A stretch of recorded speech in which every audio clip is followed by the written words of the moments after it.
Well, Russia's Kuril Islands that lie just a few kilometres north of the Japanese coast are also at high risk of being hit by the tsunami.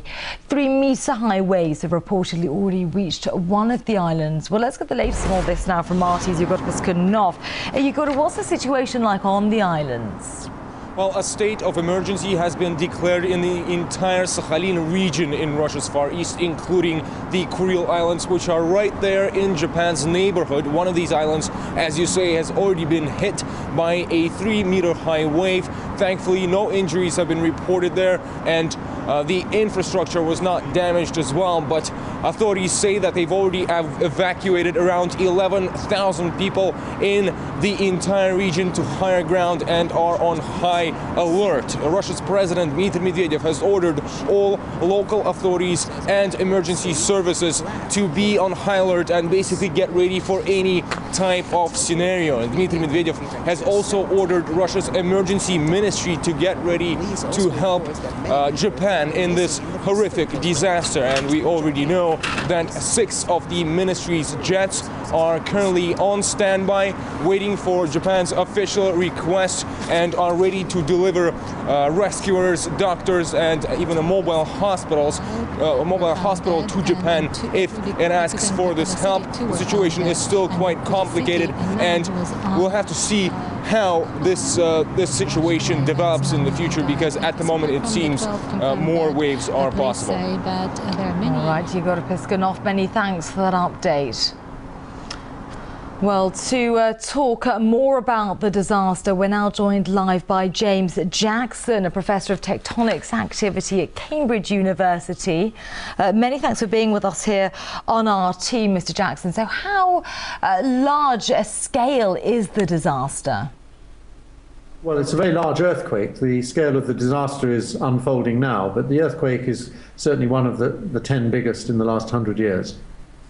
And the death toll, we now know that it stands at several dozens, but it's rising steadily hour by hour. Are we talking hundreds, do you think, or thousands?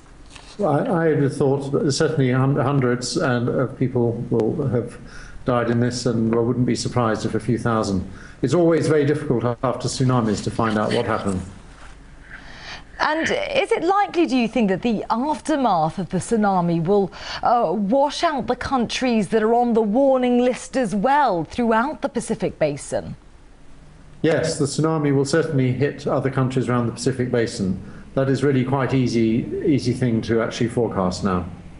But Japan is sitting on unsteady grounds. We know that it's the centre of the so-called Pacific Ring of Fire. So why wasn't it ready for this earthquake? I think it probably was ready. I mean, Japan is probably more ready than any other country in the world. They are certainly prepared in the sense that they were expecting these kinds of things to happen. But the scale of these things is really very difficult to really deal with. And we know that earthquakes like this often happen in series. So have we seen the worst, do you think, or could there be more to come?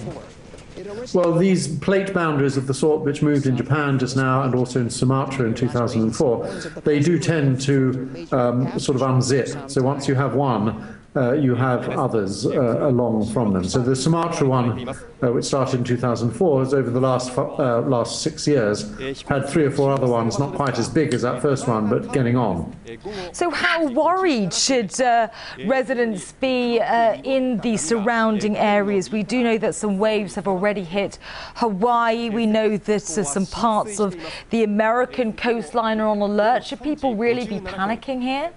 Not panicking, but they should really listen to the local authorities, who will know exactly what is going on, and you can make pretty clear forecasts as to when the tsunamis will arrive in these different countries and get away from the coastline, certainly. All right, James Jackson, a professor of tectonics activity at Cambridge University, many thanks for speaking to us.